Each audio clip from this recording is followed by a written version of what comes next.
पथिक तू सदा याद रखना, तू कभी भी अकेला नहीं। जिंदगी के सफर में ओ राही, तू कभी भी अकेला नहीं। है पथिक तू सदा याद रखना, तू कभी भी अकेला नहीं।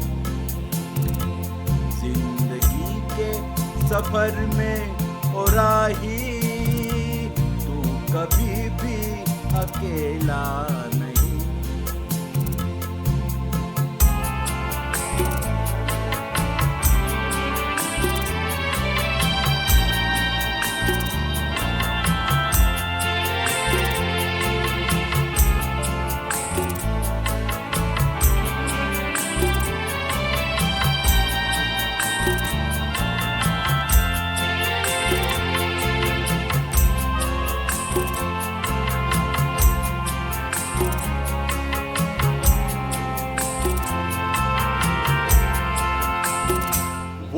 नजर तो नहीं तुझको आते है, मगर हाथ तो तेरे ऊपर। तुझको महसूस हो या के ना हो, उसका साया सदा तेरे सर पर। वो नजर तो नहीं तुझको आते है, मगर हाथ तो तेरे ऊपर। तुझको महसूस हो या के ना हो, उसका साया सदा तेरे सर पर।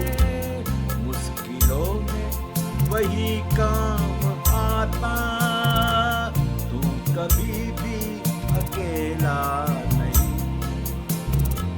मुश्किलों में वही काम आता, तू कभी भी अकेला नहीं।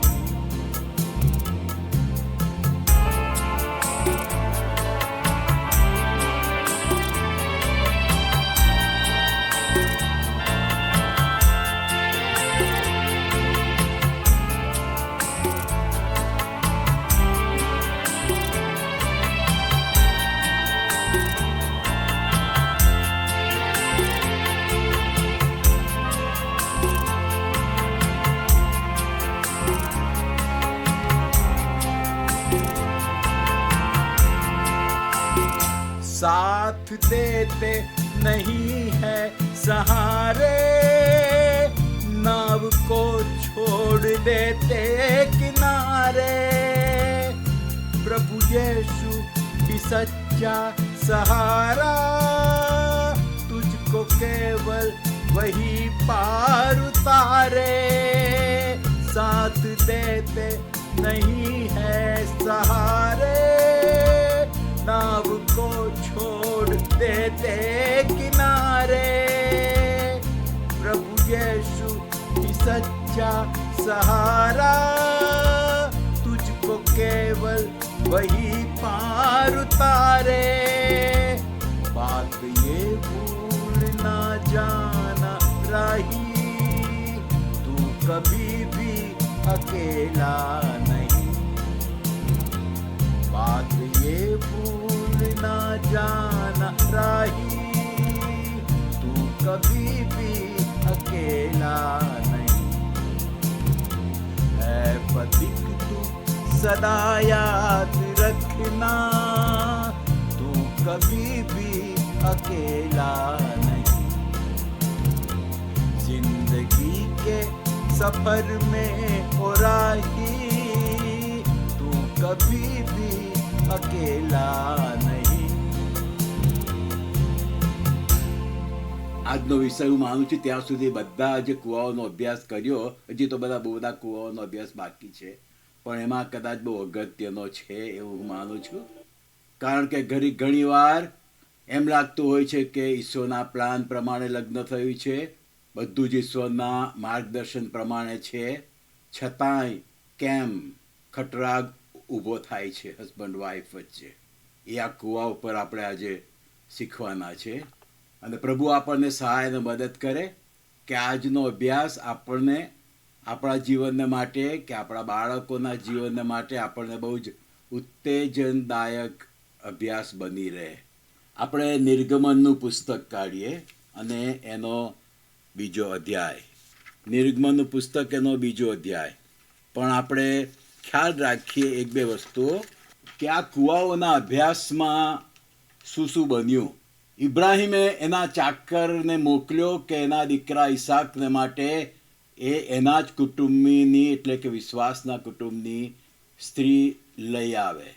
એનો ચાકર નીકળ્યો, ખબર નહીં મને એનું કુટુંબ મળશે કે કેમ, જાત જાતના વિચારોને આવતા હતા. એટલે તો એણે ઈશ્વરની આગળ શરત મૂકી કે ભૂલ ના થઈ જાય. અને આવીને એનો ચાકર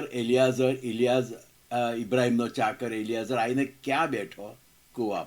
અને કૂવા પર એને એ છોકરી મળી, ઇબ્રાહિમનું કુટુંબ મળ્યું.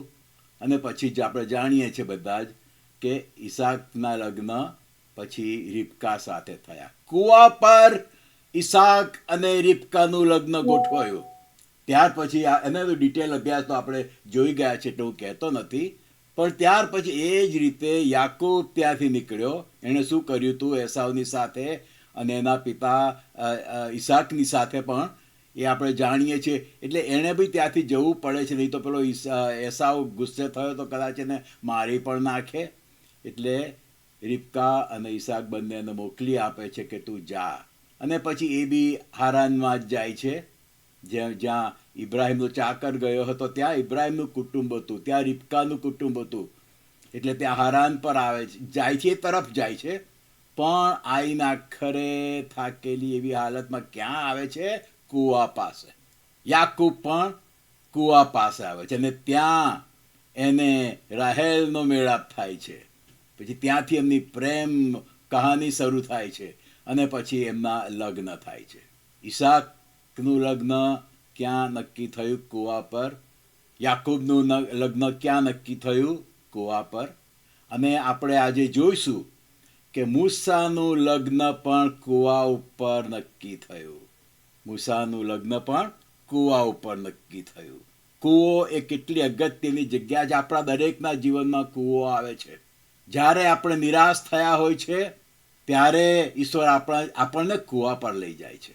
અને કૂવો એ કોઈ પણ જગ્યા હોઈ શકે કે જ્યાં ઈશ્વર આપણને એવી વ્યક્તિ કે એવી વ્યક્તિઓની સાથે મુલાકાત કરાવી આપે છે કે જ્યાંથી આપણું આખું જીવન કદાચ બદલાઈ જાય છે અથવા તો જીવનમાં કોઈક નવો જ વળાંક આવે છે.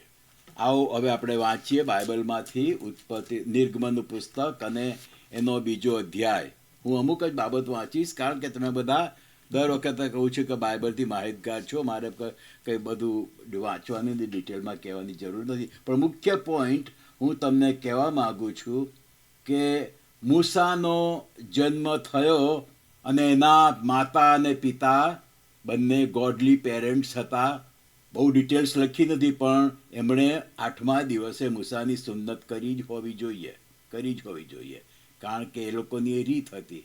એ સમયમાં એ લોકોની પાસે નિયમ લખેલો નહોતો. અત્યારે આપણી પાસે બાઇબલ લખેલું છે ચોપડીની એ રીતે.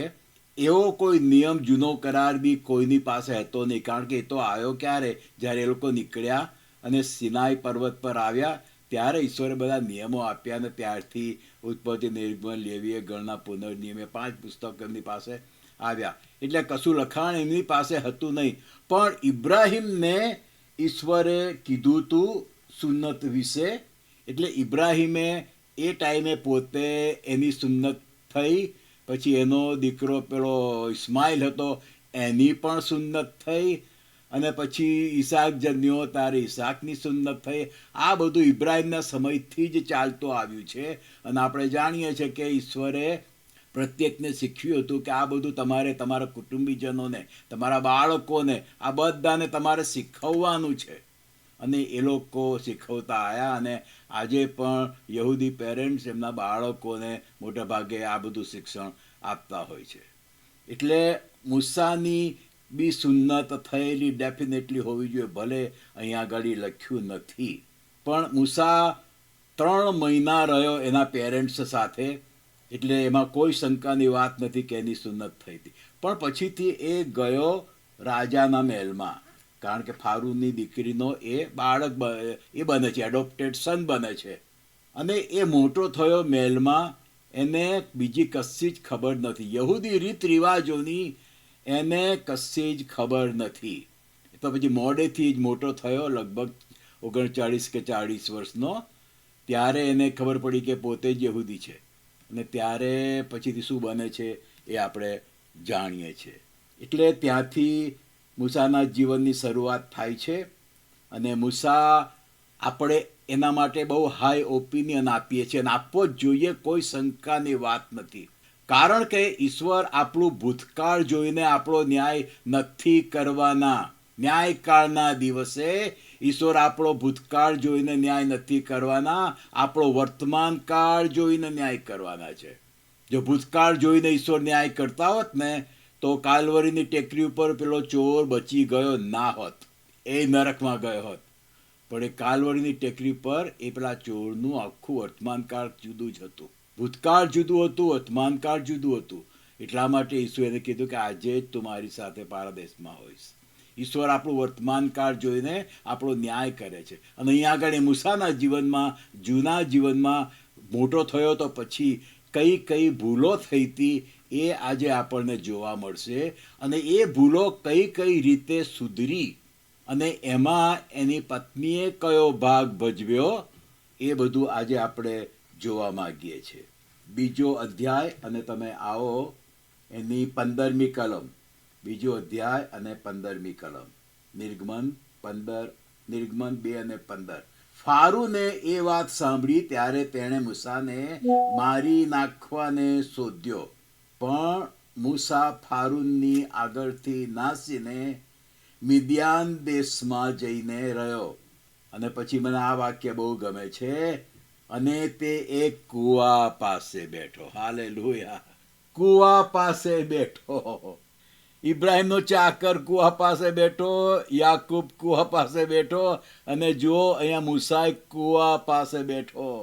ઈશ્વર દરેકને કૂવા પાસે લઈ જાય છે. જ્યારે આપણને ઘણીવાર લાગે છે ને કે શું થશે, શું થશે, શું થશે, મારું શું થશે, મારું શું થશે, મારા કુટુંબનું શું થશે, મારી દીકરીનું શું થશે, મારા દીકરાનું શું થશે, ભટકી ગયા છે, શું થશે, ત્યારે છે ને ઈશ્વર આપણને કૂવા પાસે લાવે છે અને એમને કૂવા પાસે લાવે છે. અને ત્યાંથી બધા ફેરફાર થવાની શરૂઆત કરે છે. બહુ જ સરસ આ વાક્ય છે કે મૂસા એક કૂવા પાસે આવીને બેઠો. 16મી કલમમાં, હવે મિદ્યાનના યાજકને 7 પુત્રીઓ હતી, અને તેઓએ આવીને તેમના પિતાના ટોળાને પાવા માટે પાણી કાઢીને હવાડા ભર્યા. ત્યારે ભરવાડોએ આવીને તેમને કાઢી મૂક્યા, પણ મૂસાએ ઉઠીને તેઓને સહાય કરી અને તેમના ટોળાને પાણી પાયું. હું વાંચું છું 2 અધ્યાય અને એની 16મી કલમ ઇંગ્લિશની અંદર. 2 અધ્યાય 16મી કલમ. The priest of Midian had 7 daughters, and they came and drew water and filled the troughs to water their father's flock.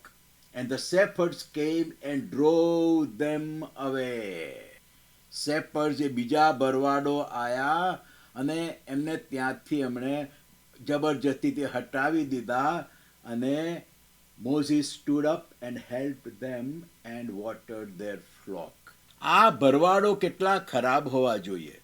પેલી છોકરીઓ હતી, જુવાન છોકરીઓ, એમના ફ્લોક્સને, એમના ઘેટા બકરા જે હોય એ બધાને પાણી પીવડાવે.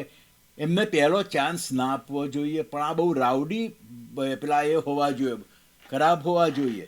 હટાવી દે છે, પ્રયત્ન કરે છે, અને પોતાના જે ઘેટા બકરા હતા એમને પાણી પીવડાવવા માટે. હવે શું કામ આવું કરતા હશે? કૂવો હતો, કૂવો કંઈ થોડો ખાલી થઈ જવાનો હતો. પેલી છોકરીઓ પીવડાવી રહે એમના ઘેટા બકરાને, પછી એ પીવડાવત તો શું કંઈક કૂવામાં પાણી ના હોત? કેમ એમણે આવું ખરાબ વર્તન કર્યું? એ બધાની વચમાં મૂસા શું કરે છે કે પેલા ભરવાડોને એની સાથે થોડીક મારામારી જેવું કદું થયું હશે, કારણ કે પેલા ઘણા ભરવાડો હતા, મૂસા તો એકલો હતો, પણ એ બધાને એણે હટાયા ત્યાંથી. એટલું જ નહીં, પણ પછી એ પેલી છોકરીઓ હતી એમના ઘેટા બકરાને એણે પાણી પણ પીવડાવ્યું. અને આ 7 છોકરીઓ હતી, એ એમના ઘેટા બકરાને પાણી પીવડાવતી હશે અને પછીથી એમને ઘેર જતા વાર થતી હશે. પણ અહીંયા આગળ મૂસા વચમાં પડ્યો. એમાં એણે જે કંઈ કર્યું, પેલા ભરવાડોને હાંકી કાઢ્યા ત્યાંથી, એમાં મૂસાની બ્રેવરી, મૂસાની હિંમત અહીંયા આગળ આપણને જોવા મળે છે.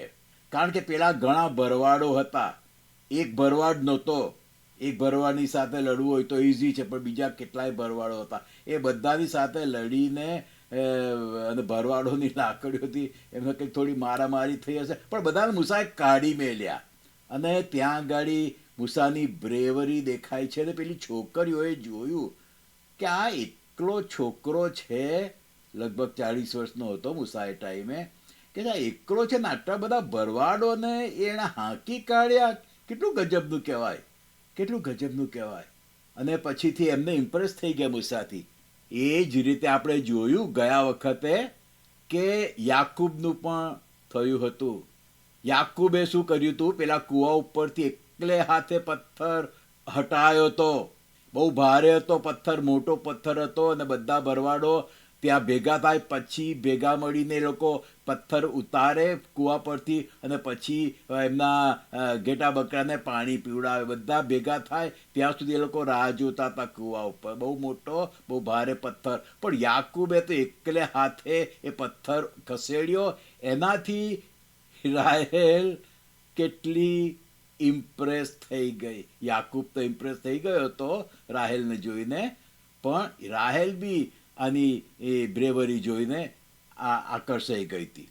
અહીંયા આગળ આજે આપણે આગળ જોઈએ કે મૂસા શું કરે છે. એક બાજુ એની બ્રેવરી બતાવે છે. થાકેલો હતો, એવા અરણ્યમાંથી ચાલતા ચાલતા એ આવ્યો છે, અને અહીંયા આગળ આવીને કૂવા પાસે જ બેઠો. ઈશ્વર ગાઈડ કરી રહ્યો હતો મૂસાને. જેમ ઈશ્વર પેલા ઇબ્રાહિમને ચાકરને ગાઈડ કરી રહ્યા હતા, ઈશ્વર યાકૂબને ગાઈડ કરી રહ્યા હતા અને બધાને કૂવા પાસે લાયા, એમ ઈશ્વર અહીંયા મૂસાને બી ગાઈડ કરી રહ્યા છે અને કૂવા પાસે આવે છે. મૂસાને ખબર નથી કે ઈશ્વર ગાઈડ કરી રહ્યા છે. મૂસાને ખબર નથી કે આ એની જર્નીમાં, આ મુસાફરીમાં ઈશ્વર એને ગાઈડ કરી રહ્યા છે. એને ખબર નથી, પણ ઈશ્વર ગાઈડ કરી રહ્યા હતા. પેલા ઇબ્રાહિમને ચાકરને ખબર નથી કે ઈશ્વર એને ગાઈડ કરી રહ્યા છે કે કેમ, પણ ઈશ્વર ગાઈડ કરી રહ્યા હતા અને કૂવા પાસે લાયા. યાકૂબને ખબર નથી કે ઈશ્વર એને ગાઈડ કરી રહ્યા છે કે કેમ, પણ ઈશ્વર એને ગાઈડ કરીને કૂવા પાસે લાયા. મૂસાને ખબર નથી કે નીકળ્યો છે, ભાગી નીકળ્યો છે ઈશ્વર, તોય એને ગાઈડ કરીને ક્યાં લઈ જશે, ક્યાં જશે. મૂસા તો રસ્તામાં કેટલો જાત જાતના વિચારો એને આવતા હશે, પણ ઈશ્વર એની સાથ હોય. પથિક તું સદા યાદ રખના, તું કભી ભી અકેલા નહીં.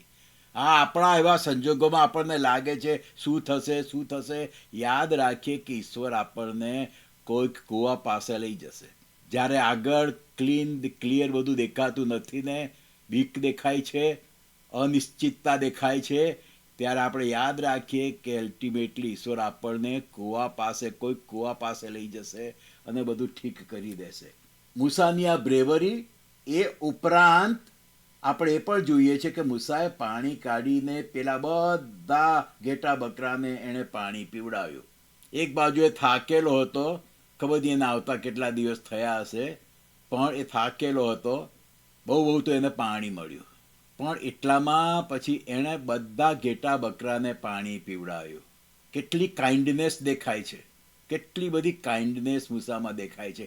આ જ કેરેક્ટરિસ્ટિક આપણે જોઈતી કોનામાં, પેલી રિબકામાં અને એના પેરેન્ટ્સમાં.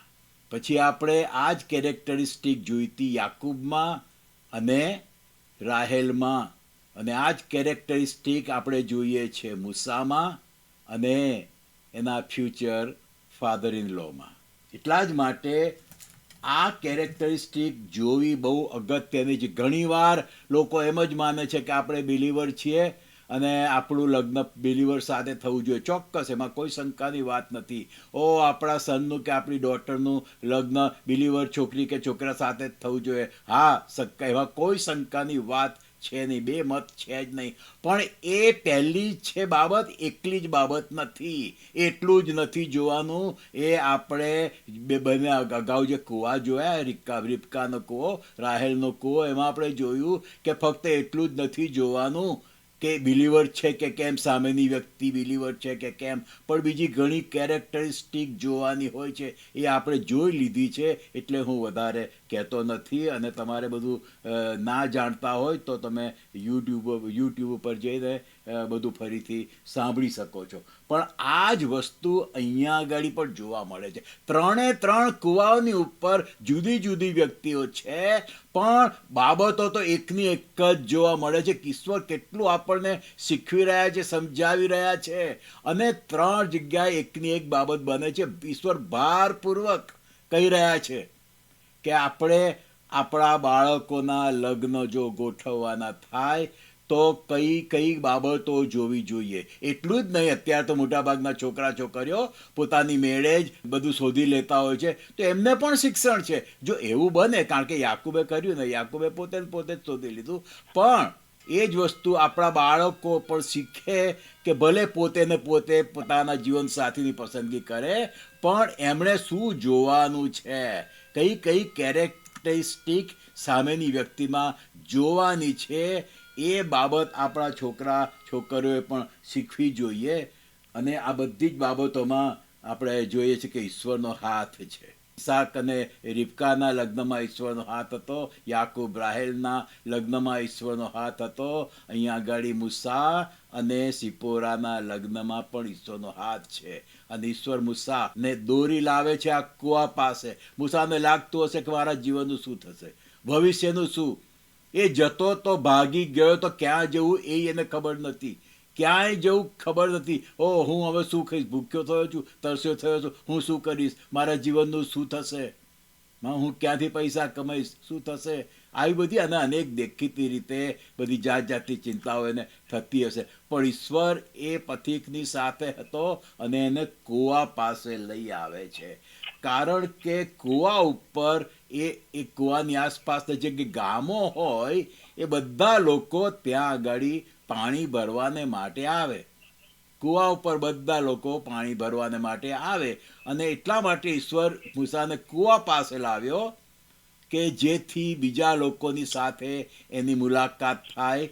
એટલું જ નહીં, પણ યોગ્ય વ્યક્તિઓની સાથે એની મુલાકાત થાય. એ કૂવા પર બીજા લોકોની મુલાકાત થાય, ત્યાં બધા પાણી ભરવા માટે આવે. એટલે મૂસાના જીવનમાં પણ બીજા લોકો આવે, મૂસાને બીજા લોકોની સાથે મેળાપ થાય, કારણ કે એ બાબતની એને બહુ જ જરૂર હતી કે બીજા લોકોની સાથે મેળાપ થાય. એટલા માટે ઈશ્વર એને કૂવાની પાસે લાવે છે. અને પછી ત્યાં આગળ શું બને છે એ આપણે બધા ઓલરેડી સારી રીતે જાણીએ છીએ. પણ જુઓ અહીંયા આગળ 18મી કલમ, બીજો અધ્યાય, નિર્ગમન 18મી કલમ. જ્યારે તેઓ તેમના પિતા રેઉએલની પાસે પાછી ગઈ, ત્યારે તેણે કહ્યું, તમે આજે આટલા વહેલા કેમ આવ્યા, આટલા વહેલા કેમ આવ્યા. આપણે એ જ બાબત જોઈતી રાહેલની બાબતમાં પણ. પેલા યાકૂબે પથ્થર ખસેડી દીધો તો ને પાણી પીવડાવ્યું હતું ને પેલી વહેલી ગઈ હતી, દોડીને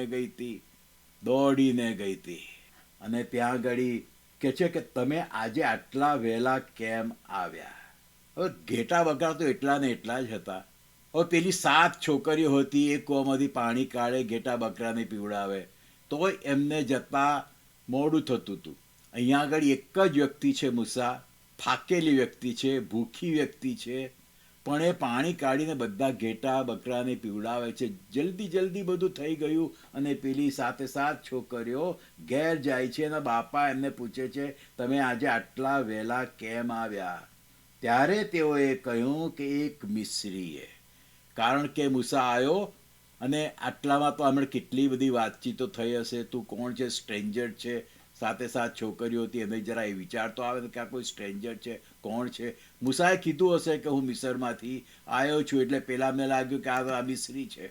એટલા માટે કહે છે કે એક મિસ્રીએ અમને ભરવાડોના હાથમાંથી છોડાવી અને વળી અમારે માટે પાણી કાઢી ટોળાને પાયું.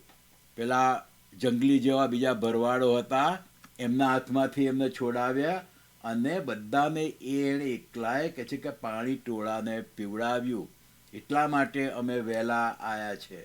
મૂસાની કેટલી સરસ ઇમ્પ્રેશન એની બ્રેવરીને લીધે અને એની કાઇન્ડનેસને લીધે. આ જ બાબત હતી યાકૂબની પણ. એની એણે બ્રેવરી બતાવી, પેલો મોટો પથ્થર એકલે હાથે ખસેડીને અને બધા ઘેટા બકરાને પાણી પીવડાવીને. અહીંયા મૂસા પણ એ જ કરે છે. એની બ્રેવરી બતાવી, પેલા બીજા ભરવાડોને હટાવી દઈને ત્યાંથી, અને એ સાથે સાથ છોકરીઓ જે બધા ઘેટા બકરા હતા એમના પાણી પીવડાવીને. રેઉએલે તેની પુત્રીઓને કહ્યું તે ક્યાં છે. આ છોકરીઓનો પિતા ઇમ્પ્રેસ થઈ ગયો, એટલો તો ઇમ્પ્રેસ થઈ ગયો. ત્યારે કે છે કે પુત્રીઓને કહ્યું ત્યારે તે ક્યાં છે, આટલો સરસ છોકરો, આવી વ્યક્તિ ક્યાં છે. કેટલો ઇંતજાર થઈ ગયો, ક્યાં છે. હજી તો એની છોકરીના લગ્ન ખબરની સાથે સાથ પરણેલી હતી કે કેમ આપણે જાણતા નથી, પણ એટલો ઇમ્પ્રેસ થઈ ગયો કે તે ક્યાં છે, એ છોકરો ક્યાં છે. ત્યાંથી જ આ રેવ્યુઅલના માઇન્ડમાં કંઈક વિચારો આવવા માંડ્યા કે આવો છોકરો કે જેણે પેલા રાઉડી પેલા ભરવાડોને મારી હટાયા ત્યાંથી અને પાણી પીવડાવ્યું, એ છોકરો ક્યાં છે. આટલો બ્રેવ અને આટલો કાઇન્ડ છોકરો ક્યાં છે. શું આ બધી બાબતો જોવાય છે? હા, છોકરીઓના લગ્ન ગોઠવતી વખતે આવું જોવાય છે, છોકરાના લગ્ન વખતે ગોઠવતી વખતે આવું બધું જોવાય છે કે ફક્ત એ તારણ પામેલો છે એટલું જ જોવાય છે, કે પછી ફક્ત એ હેન્ડસમ છે એટલું જ જોવાય છે, કે પછી એ શું નોકરી કરે છે, કેટલું ભણેલો છે, કેટલું કમાય છે એટલું જ જોવાય છે. શું જોવાય છે? આપણે જોયું પેલી બે છોકરીઓના બાબતમાં કે શું જોવાયું હતું, કે જેને કારણે રિબકાનું લગ્ન ઈસાક સાથે થયું. શું જોવાયું હતું કે રાહેલનું લગ્ન યાકૂબ સાથે થયું. અહીંયા આગળ કહે છે કે તે ક્યાં છે. તમે તે માણસને કેમ મૂકીને આવ્યા? જો આ હોસ્પિટાલિટી જુઓ તો ખરા. મેં કીધું હતું ને અગાઉના બંને લગ્નમાં આ જ બાબતો જોવાઈ હતી ને. બ્રેવરી, કાઇન્ડનેસ, હોસ્પિટાલિટી, આ બધી બાબતો જોવાઈ હતી. અને અહીંયા આગળ આ જ વસ્તુ બને છે. રેઉએલ કહે છે તે ક્યાં છે, મારે એને જોવો પડશે. એટલું જ નહીં પણ કહે છે કે તમે માણસને મૂકીને કેમ આવ્યા? આણે આટલી બધી મદદ કરી, એને ક્યાં તમે મૂકીને આવ્યા? બોલાવો અને આપણી સાથે જમે.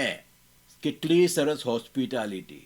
જોઈ રહ્યો છે મૂસાને ઈશ્વર એ બતાવી રહ્યો છે ફ્યુચર ફાધર ઇન લો, કે એ બી એનો ફાધર ઇન લો કેટલો કાઇન્ડ છે. એટલું જ નહીં પણ કેટલો હોસ્પિટેબલ છે. એ બધું મૂસાને ઈશ્વર બતાવી રહ્યા છે. 21મી કલમ.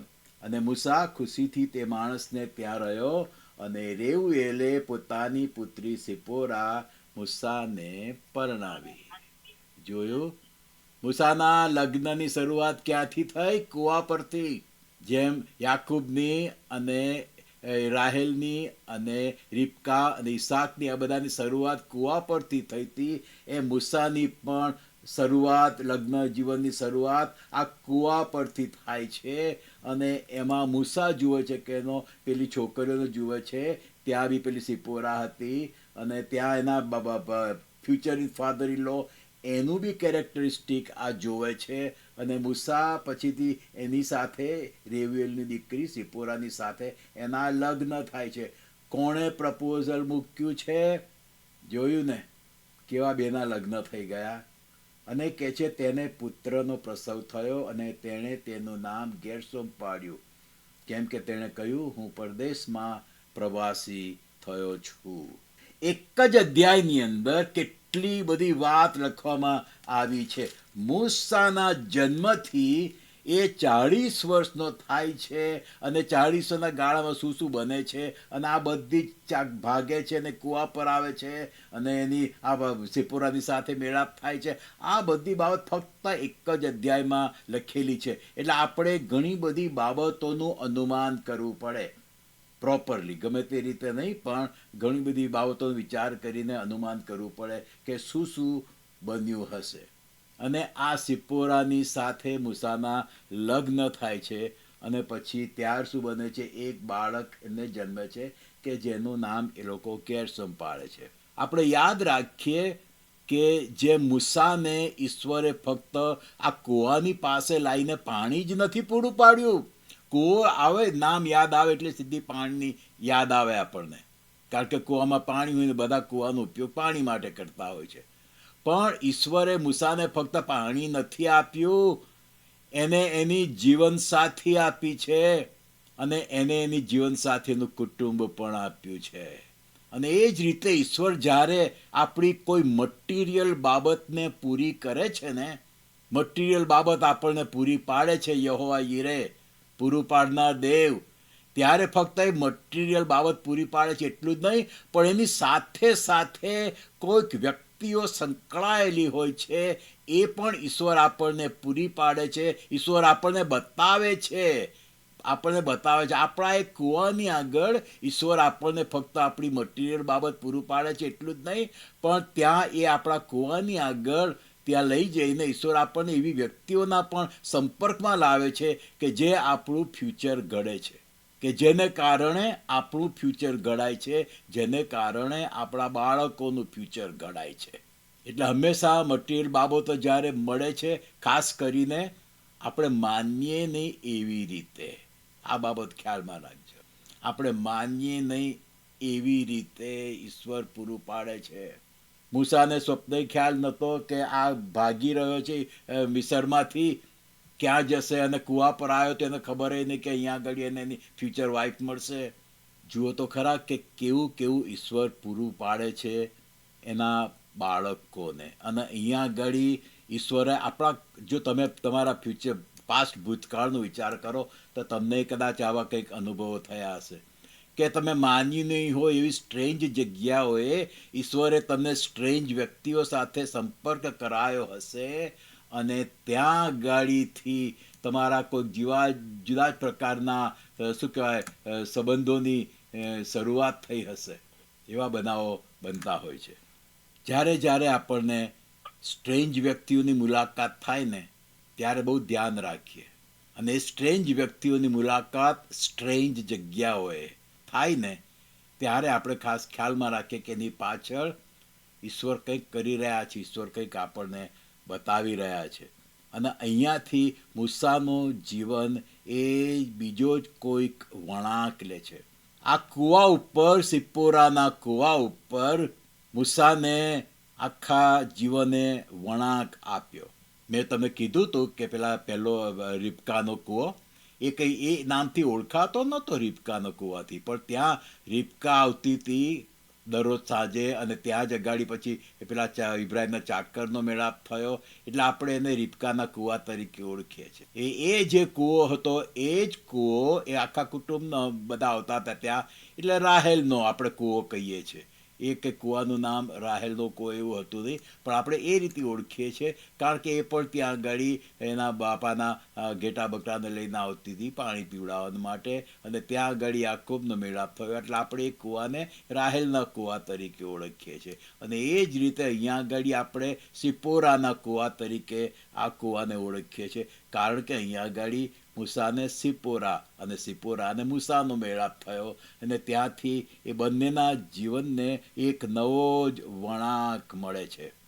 મૂસા તો ભાગ્યો છે, દોડ્યો છે ત્યાંથી જીવન બચાવવા માટે, આવીને બેસે છે કૂવા ઉપર, અને ત્યાંથી કેવું અજાયબ જેવું એના જીવનનો વળાંક લે છે. બીજી બાબત આપણે ખ્યાલ રાખીએ, આ કૂવો ક્યાં હતો? કે છે કે મિદ્યાનમાં આ મૂસા આવે છે. એ મિદ્યાન એ આખો ભાગ જે છે ને એ સિનાઈ પર્વતની પાસેનો ભાગ છે. સિનાઈ પર્વતની પાસેનો એ ભાગ છે.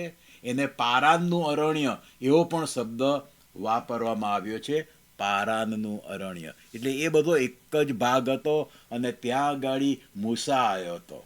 જો તમને ખ્યાલ હશે ને તો જ્યારે ઇબ્રાહિમે એની પેલી હાગાર અને ઇસ્માઇલ તો મોટો થઈ ગયો હતો, જ્યારે એમને ત્યાંથી જતા રહેવું પડ્યું ત્યારે બાઇબલમાં લખ્યું છે કે એ પારાનમાં આવીને હાગાર અને ઇસ્માઇલ પારાનમાં આવીને રહ્યા હતા.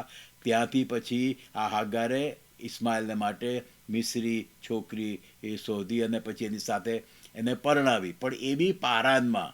એટલે કે સિનાઈ પર્વતની આસપાસનો જે ભાગ છે ને એ આખો એ ભાગ છે.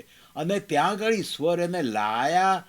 આ બાબતનું વારંવાર કહું છું કે ઈશ્વર આપણને ઘણીવાર ખબર નથી પડતી કે ઈશ્વર આપણને કેમ અહીં લાયા ને ક્યાં ત્યાં લઈ ગયા ને કોણ શું કરી રહ્યા છે આપણે જીવનમાં. કન્ફ્યુઝન હોય છે ને એવા ટાઈમે ઈશ્વર બેસ્ટ કામ કરે છે આપણા જીવનમાં.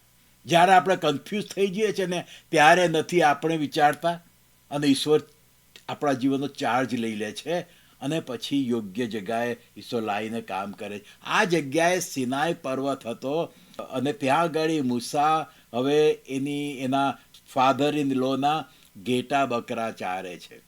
હવે આપણને વિચાર આવે કે આ બધું ઈશ્વરની ગોઠવણી છે. આ કામ કેમ એને મળ્યું? કારણ કે આપણે જાણીએ છીએ કે એ જમાનામાં આખા જે કુટુંબની જે રીત હતી ને એ આ પ્રમાણે હતી કે કુટુંબની અંદર જે છોકરો હોય કે માણસ હોય, ટૂંકમાં કહે તો જે પુરુષ હોય ને એ ખેતર ખેડવાનું અને ખેતરમાં અનાજ ઉગાવવાનું ખેડૂત તરીકેનું કામ કરે. રિબકા કેમ આવી હતી પેલા કૂવા પર? એનો ભય કેમ નહીં? કારણ કે એના ભયનું કામ શું હતું? ખેતર ખેડવાનું, અનાજ ઉગાવવાનું. એ કામ રિબકાનો ભય કરતો હતો અને આ એના બાપાના ઘેટા બકરાને સાચવવાનું, પાણી પીવડાવવાનું કામ એ ઘરની છોકરીઓ કરે. અહીંયા આગળ રિબકા કરતી હતી. એ જ રીતે જ્યારે યાકૂબ કૂવા પર આવે છે ત્યારે આપણે જાણીએ છીએ કે રાહેલ આવે છે. એલા ભાઈ એમના કેમ છોકરાનું કે માણસનું પુરુષનું કામ નહીં, ના, એમનું કામ ખેતર ખેડવાનું અને અનાજ ઉગાવવાનું કુટુંબને માટે, અને ઘેટા બકરાની સાચવણી, એમને પાણી પીવડાવવાનું કામ ઘરની છોકરીઓ કરે. એટલે ત્યાં આગળ રાહેલ આવે છે. અને એ જ રીતે અહીંયા આગળ આ પેલા રેઉએલ કે જેનું નામ બીજું નામ યિથ્રો પણ છે એ એની 7 છોકરીઓ લઈને આવે છે. કારણ કે એના જે બીજા પુરુષો છે ઘરના એ લોકો એ ખેતર ખેડવાનું અને અનાજ ઉગાવવાનું કામ એ એમનું હતું. એટલે છોકરીઓનું કામ ઘેટા બકરા સાચવવાનું અને એમને ઘાસ ચારો આપવાનું અને એમને પાણી પીવડાવવાનું એ કામ પેલી છોકરીઓ કરતી હતી. અને એટલા જ માટે ઈશ્વર આ અહીંયા આગળ મૂસાને આ કૂવા પાસે લાવે છે કે જે કૂવાથી બહુ દૂર નહોતો સિનાઈ પર્વત. અને ત્યાં કેટલી વાર મૂસા એના ઘેટા બકરાને લઈને, એના ફાધર ઇન લોના ઘેટા બકરાને લઈને તે વિસ્તારમાં ચરાવવા જતો હશે એ આપણે સ્પષ્ટ માની શકીએ છીએ. અને ઈશ્વર આ બધી ગોઠવણી કરી હતી કારણ કે ઈશ્વરનો પ્લાન હતો મૂસાને માટે. ભલે જ્યારે મૂસા જન્મ્યો ત્યારે ફારૂનની કેવો કાયદો હતો, છોકરો જન્મે ને મને મારી નાખવાનો. પણ ઈશ્વરનો પ્લાન હતો મૂસાને માટે, ફારૂન ના ફાવી શકે. ત્યાર પછી એની માં એને પેલા નાના તરાપામાં મૂકે છે, નાના બોક્સમાં મૂકીને પાણીમાં મૂકે છે. પણ ઈશ્વરનો પ્લાન હતો કે યોગ્ય જગ્યાએ જાય. ઈશ્વર એને યોગ્ય જગ્યાએ લઈ જાય છે અને પછી ત્યાંથી એને ભાગી જવું પડે છે તો ઈશ્વર એને યોગ્ય જગ્યાએ લઈ જાય છે. કૂવા ઉપર પ્રત્યેક જગ્યાએ એ પથિક તું સદા યાદ રખના, તું કભી ભી અકેલા નહીં. ઘણીવાર આપણે આવા કન્ફ્યુઝનમાં હોય છે, ચિંતામાં હોય છે, ત્યારે ઈશ્વર આપણને દોરતો હોય છે અને એની દોરવણી પ્રમાણે આપણને ખબર ના હોય પણ એ આપણને આગળ લઈ જાય છે. મૂસાને આ જગ્યાએ લાવ્યા કારણ કે ઈશ્વરનો પ્લાન હતો મૂસાને માટે ભવિષ્યનો. અને પછી આપણે જાણીએ છીએ કે એ જ સિનાઈ પર્વત કે જેના હોરેબ પણ એનું નામ છે, ત્યાં આગળ ઈશ્વર એને મૂસાને દર્શન દે છે અને પછી ત્યાંથી એ આગળ વધે છે. ઈશ્વરનો પ્લાન કઈ રીતે પૂરો થઈ રહ્યો છે, કેવી અજાયબ જે રીતે ઈશ્વર એનો પ્લાન પૂરો કરી રહ્યો. મૂસાને ખબર નથી કે અહીંયા આગળ વળી એને દેવનું દર્શન થશે. મૂસાને ખબર નથી કે એના જીવનનો વળાંક આ કૂવા પરથી કઈ જાતનો વળાંક લેશે. મૂસાને ખબર નથી, પણ ઈશ્વર એની સાથે હતો અને એ પ્રમાણે બધું ચાલી રહ્યું છે. અને ઈશ્વર આપણા જીવનમાં આવા કૂવાઓ લાવતા હોય છે અને ત્યાંથી આપણને ઈશ્વર અજાયબ જેવી વ્યક્તિઓનો મેળાપ કરાવીને આપણને આગળ દોરી લઈ જતા હોય છે. કે એ કૂવા ઉપર જે વ્યક્તિઓ મળે ને, સ્ટ્રેન્જ જગ્યાએ સ્ટ્રેન્જ લોકો અલ્ટિમેટલી આપણા જીવનમાં આપણને બહુ મદદરૂપ થતા હોય છે, સાચી મદદ પૂરી પાડનારા થતા હોય છે. આપણે ત્રીજા અધ્યાયમાં આવીએ. વિચાર કરીએ, મેં પેલી પુરુષોની વાત કરી હતી કે મૂસાને એના ફાધર ઇન લોએ આ ઘેટા સાચવવાનું કામ કેમ સોંપ્યું. એને કેમ ના કીધું કે ભાઈ તો અમારું ખેતર છે ત્યાં ખેડ, ત્યાં આગળ તું અનાજ ઉગાવ, એ બધું કરવાનું કામ મૂસાને કેમ સોંપવામાં ના આવ્યું? કારણ કે ઈશ્વરનો પ્લાન હતો મૂસાને માટે. ઘેટા બકરા સાચવવાનું કામ ઈશ્વર એને શીખવી રહ્યા છે. જ્યારે એ ભાગ્યો ને મિસરમાંથી, ત્યારે ઈશ્વર એને એક સ્કૂલમાં લઈ ગયા. આખું અરણ્ય પસાર કરાવીને ઈશ્વર મૂસાને સ્કૂલમાં લઈ ગયા શીખવવાને માટે. કારણ કે એનો જે ભવિષ્યનો પ્લાન હતો એના માટે ટ્રેનિંગની બી એને જરૂર હતી. એટલે ઈશ્વર જ આ બધું પ્લાન કરાવે છે. એનો ફાધર ઇન લો યિથરો એને ખેતરનું કામ નથી આપતો, પણ ઘેટા બકરા સાચવવાનું કામ સોંપે છે. આમાં ઈશ્વરનો હાથ છે. અને પછી ઘેટા બકરા સાચવતા શીખવે છે. કારણ કે ભવિષ્યમાં એણે ઈશ્વરના ઘેટા બકરા સાચવવાના હતા.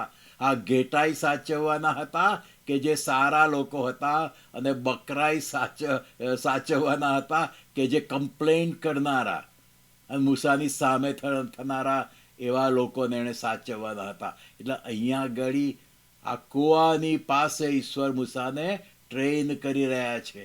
કૂવા પાસે એને સિપોરાનો મેળાપ થયો, એના કારણે એના લગ્ન થયા, અને કૂવાની આસપાસનો આગળનો વિસ્તાર, આખો જે અરણ્ય, સિનાઈ પર્વતનો ભાગ, આ બધી જગ્યાએ ઈશ્વર મૂસાને લઈ જઈને ટ્રેન કરી રહ્યા છે. અને મૂસા અહીંયા આગળ ટ્રેન થઈ રહ્યો છે.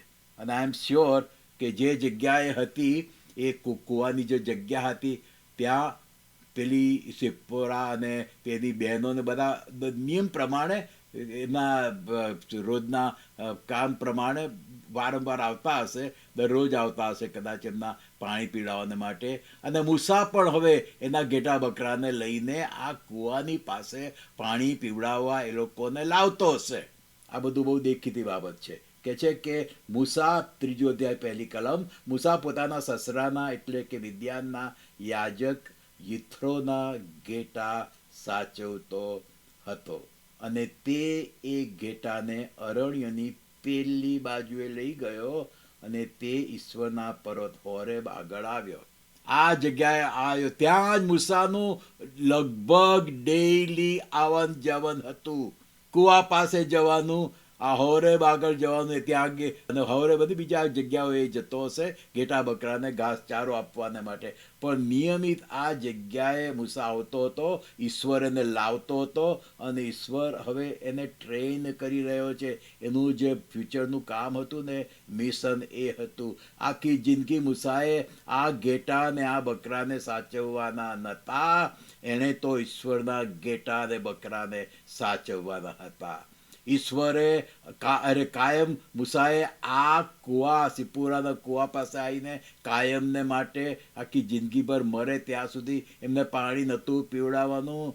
એણે તો જ્યાં કૂવાઓ નહોતા ને ત્યાં ઈશ્વરે એને ચમત્કારો કરીને બધા ઝરણા અને બધા કૂવા બનાવ્યા અને પાણી પૂરું પાડ્યું. કેટલું મૂસાએ બધું કરવાનું હતું, પણ ત્યાંથી એની શરૂઆત થઈ. અને અહીંયા આગળથી હવે નીકળે છે, ઈશ્વર એને દર્શન દે છે ઝાડવામાં. એ બાબત આપણે નથી લેતા. અહીંયા આગળ આપણે ખાસ કૂવા વિશે અને મૂસા અને સિપોરાના લગ્ન જીવન વિશે આપણે શીખીએ છીએ. ચોથા અધ્યાયમાં આવો, નિર્ગમનના ચોથા અધ્યાયમાં. નિર્ગમન 4 અને 13 અને 14 કલમ હું વાંચું છું. તેણે કહ્યું, હે પ્રભુ, મૂસાએ કહ્યું, હે પ્રભુ, કૃપા કરીને જેને તમે મોકલો તેની હસ્તક કેવડાવી મોકલો. અને યહોવાનો ક્રોધ મૂસા ઉપર સળગી ઉઠ્યો. ઈશ્વર ગુસ્સે થયો, મૂસા ઉપર ગુસ્સે થયો. કારણ કે મૂસા ઈશ્વરનો પ્લાન જાણે કે એનામાં પૂરો થાય એની આડે આવતો હતો. ઈશ્વરનો પ્લાન હતો, ભાઈ તારે કાયમ આ કૂવા પર રોજ ઘેટા બકરાને નથી પાણી પીવડાવવાનું. 40 વર્ષ તો કર્યું. ઓ મૂસા, 40 વર્ષ તો કર્યું, હવે પૂરું થઈ ગયું. હવે તારે બીજું કામ કરવાનું છે. હવે તારે બીજાને જીવનનું પાણી પીવડાવવાનું છે. હવે તારે જીવનના કૂવા પાસે બધાને લઈ જવાના છે. આ બધો ઈશ્વરનો પ્લાન હતો. અને કહે છે યહોવાનો ક્રોધ મૂસા ઉપર સળગી ઉઠ્યો. આવું બને છે હો. એમ નથી કહેતા કે ઈશ્વરે મૂસાને છોડી દીધો, તરછોડી દીધો નથી એવું લખ્યું. એ પથિક તું સદા યાદ રખના, તું કભી ભી અકેલા નહીં. યહોવાનો ક્રોધ સળગી ઉઠ્યો. હા, કારણ કે મૂસા માનતો નહોતો. આટલું આટલું થયું, બળતા ઝાડવામાં જુએ છે, અવાજ આવે છે, ઈશ્વરનો અવાજ સાંભળે છે, અને તોય મૂસા હજી ઈશ્વરને પૂરેપૂરી રીતે આધીન થવા માંગતો નથી ને. એટલે યહોવાનો ક્રોધ મૂસા ઉપર સળગી ઉઠ્યો. અને આ ઈશ્વરનો ક્રોધ મૂસા પર સળગી ઉઠ્યો ત્યારે મૂસા લગભગ 80 વર્ષનો હતો. પછીથી આપણે આગળ આવીએ, 19મી કલમથી આપણે વાંચીએ. 19મી કલમમાં લખ્યું છે, મિદ્યાનમાં યહોવાએ મૂસાને કહ્યું, મિસ્રમાં પાછો જા, કેમ કે જે માણસો તારો જીવ લેવા શોધતા હતા તેઓ સર્વ ગુજરી ગયા છે. મૂસા ગભરાતો હતો ત્યાં જવાને માટે, કારણ કે તો ત્યાંથી ભાગી નીકળ્યો હતો. પણ ઈશ્વર મૂસાને ઉત્તેજન આપે છે.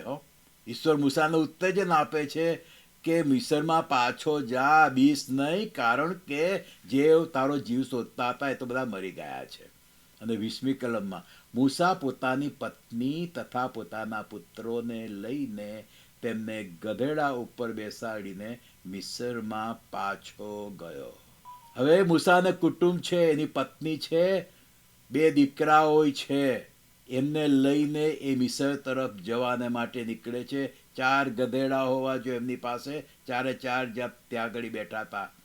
કદાચ 5મું હશે, કારણ કે બધો સામાન બી થોડો લઈને નીકળ્યા હશે, એટલે બધું બીજા ગધેડા ઉપર બી મૂક્યું હશે. જે બી હોય, પણ કે છે કે એની સાથે સાથે મૂસાએ પોતાના હાથમાં ઈશ્વરની લાકડી લીધી. કેવો શબ્દ વપરાયો છે, ઈશ્વરની લાકડી લીધી. પોતાની નહીં, એના સસરા યિથ્રોની લાકડી નહીં, એ કાયમ એના હાથમાં હતી એ લાકડી. પણ હવે એ લાકડીનું નામ શું છે? ઈશ્વરની લાકડી. ઈશ્વરની લાકડી લીધી. હવે ઈશ્વરનો કોલ આવ્યો ને ત્યાંથી મૂસા એ લાકડી રાખે છે, પણ હવે લાકડી ઈશ્વરની લાકડી થઈ ગઈ છે, જે આપણે કાયમ આપણી સાથે રાખતા હોઈએ છીએ ને. કોઈ પણ કારણસર જે આપણે આપણી સાથે રાખીએ છીએ ને, એ ઈશ્વરનું થઈ જવું જોઈએ. ઈશ્વરની સેવા કરવી છે તો જે કંઈ આપણું છે એ ઈશ્વરનું થઈ જવું જોઈએ. અને અહીંયા આગળ આ લાકડી એ ઈશ્વરની લાકડી થઈ જાય છે. બહુ સરસ શબ્દો છે. ઈશ્વરની લાકડી લીધી, પોતાની લાકડી લીધી એમાંય નહીં, ઘેટા બકરાને સાચવવાની લાકડી એ નહીં, યિથ્રોની લાકડી નહીં, કે છે કે ઈશ્વરની લાકડી લીધી. જ્યાં સુધી આપણે આપણું ઈશ્વરને બધું સોંપી નથી દેતા ને, આ લાકડી મૂસા કાયમ એની સાથે રાખતો તો. કાયમ દરેક ભરવાડો એ લાકડીને પોતાની સાથે રાખે. સૂઈ જાય છે ને ત્યારેય ભરવાડો એ લાકડી એમની સાથે રાખતા હોય છે. એ ઈશ્વરની લાકડી થઈ ગઈ. પછીથી તમે આવો 23મી કલમમાં. 23મી કલમથી આગળ, મેં તને કહ્યું છે કે મારા પુત્રને મારી સેવા કરવા માટે જવા દે, અને તેને જવા દેવાનો ઇનકાર કર્યો છે. તો જો હું તારા પુત્રને, એટલે તારા જેસ પુત્રને મારી નાખીશ. અહીંયા આગળ કંઈક ઈશ્વર મૂસાને કહી રહ્યા છે. તું ના, એટલે એકચ્યુઅલી પેલા ફારૂનની વાત કરે છે, પણ ફારૂનની વાત કરીએ તો ઈશ્વર કંઈક કહી રહ્યા છે. કે છે તું ફારૂનને કહેજે કે જો તું મારું નહીં માને ને, જો તું મારું મન નહીં માને ને, તો હું તારા જ્યેષ્ઠ પુત્રને મારી નાખીશ. જો તું મારો પ્લાન ફૂલફિલ નહીં થવા દે ને, મારા પ્લાનને ફૂલફિલ થવામાં આડો આવીશ ને, તો તારા જ્યેષ્ઠ પુત્રને મારી નાખીશ. એવું તું પેલા ફારૂનને કહેજે. પણ એ બાબત કહીને ઈશ્વર મૂસાને બી કંઈક કહી રહ્યા છે, કારણ કે હજી મૂસા પૂરેપૂરો ઈશ્વરને આધીન થયો નથી. એ આપણે જોઈએ. 24મી કલમમાં આવો. અને માર્ગમાં ઉતારાની જગ્યાએ ઈશ્વરે મૂસાને શું કીધું તું? પેલા ફારૂનનો દાખલો આપીને, એ મૂસા, જો તું મારો પ્લાન ફૂલફિલ થવામાં આડો આવીશ ને, તો હું તારા છોકરાને મારી નાખીશ. જે કોઈ મારા પ્લાનને ફૂલફિલ થવામાં આડો આવશે એના કુટુંબમાં, હું આ પ્રમાણનું કરીશ. 24મી કલમથી, માર્ગમાં ઉતારાની જગ્યાએ એમ બન્યું કે યહોવાએ તેને મળીને મારી નાખવાનું ધાર્યું. ઈશ્વર એને કોલ આપે છે, એ જઈ રહ્યો છે. પેલી લાકડી જે કાયમ સાથે રાખતો હતો, એણે ઈશ્વરની લાકડી કરી નાખી. તો હજી શું બાકી છે? તે ઈશ્વર મૂસાને મારી નાખવાનું ધાર્યું. ઈશ્વરે મૂસાને પસંદ કર્યો છે એક કામને માટે. ઈશ્વરનો પ્લાન બધી રીતે ફૂલફિલ થઈ રહ્યો છે. ત્યાંથી નીકળ્યો છે, મહેલમાંથી અહીંયા આવે છે કૂવા પાસે, સિપોરા સાથે લગ્ન થાય છે. ઈશ્વર એને ટ્રેન કરી રહ્યો છે, ઝાડોમાં દર્શન આપે છે, કોલ આપે છે, જાય છે. આ ફાઇનલી હા પાડે છે, જાય છે. તોય કહે છે કે માર્ગમાં ઉતારની જગ્યાએ યહોવાએ તેને મળીને મારી નાખવાનું ધાર્યું. મારી નથી નાખ્યો, પણ મારી નાખવાનું ધાર્યું. કેમ આવું ઈશ્વર કરે છે? કેમ આવો સમય મૂસાના જીવનમાં ઈશ્વર લાવે છે? 25મી કલમ. ત્યારે સિપોરાએ ચકમકનો એક પથ્થર લઈને પોતાના પુત્રની સુન્નત કરી. જોયું અને પછી પેલી ચામડી તેણે મૂસાના પગે અડકાડીને કહ્યું, નિશ્ચય તમે તો મારે માટે રક્તના વર છો. જો અહીંયા ગાડી મૂસા અને સિપોરા વચ્ચે ખટરાગ છે. મૂસા અને સિપોરા વચ્ચે ખટરાગ છે. હા, ઈશ્વરના પ્લાન પ્રમાણે બંનેના લગ્ન થયા છે, બધી જ રીતે બધું બરોબર છે. છતાંય મૂસા અને સિપોરા વચ્ચે ખટરાગ થાય છે. અને આવું બની શકે છે ક્રિશ્ચિયન કપલ્સમાં. મેરિડ હસબન્ડ વાઇફ પરણેલા હોય, બેવને બિલીવર હોય, બીજી બધી રીતે સારું હોય ને તોય છે ને ખટરાગ થયો. અહીંયા કઈ બાબતને લીધે? આત્મિક બાબતને લીધે. આ કોઈ બીજી બાબત, મટીરિયલ બાબતને માટે ખટરાગ નથી થયો મૂસા અને સિપોરા વચ્ચે. આત્મિક બાબતોને લીધે ખટરાગ થયો છે ને ભયંકર ખટરાગ છે. એટલી હદ સુધી કે એને કહે છે કે રક્તનો વર છે. તું રક્તનો વર છે. હું ઇંગ્લિશમાં વાંચ્યું, જો કેટલું ભયંકર લખ્યું છે ઇંગ્લિશમાં. 4થો અધ્યાય અને એની 25 અને 26મી કલમ હું વાંચું છું. ધ્યાનથી સાંભળજો. કેટલો મોટો ખટરાગ હતો મૂસા અને સિપોરા વચ્ચે. લખ્યું છે ઇંગ્લિશમાં, it came to pass by the way in the inn, ઉતારાની જગ્યા, that the Lord met him and sought to kill him.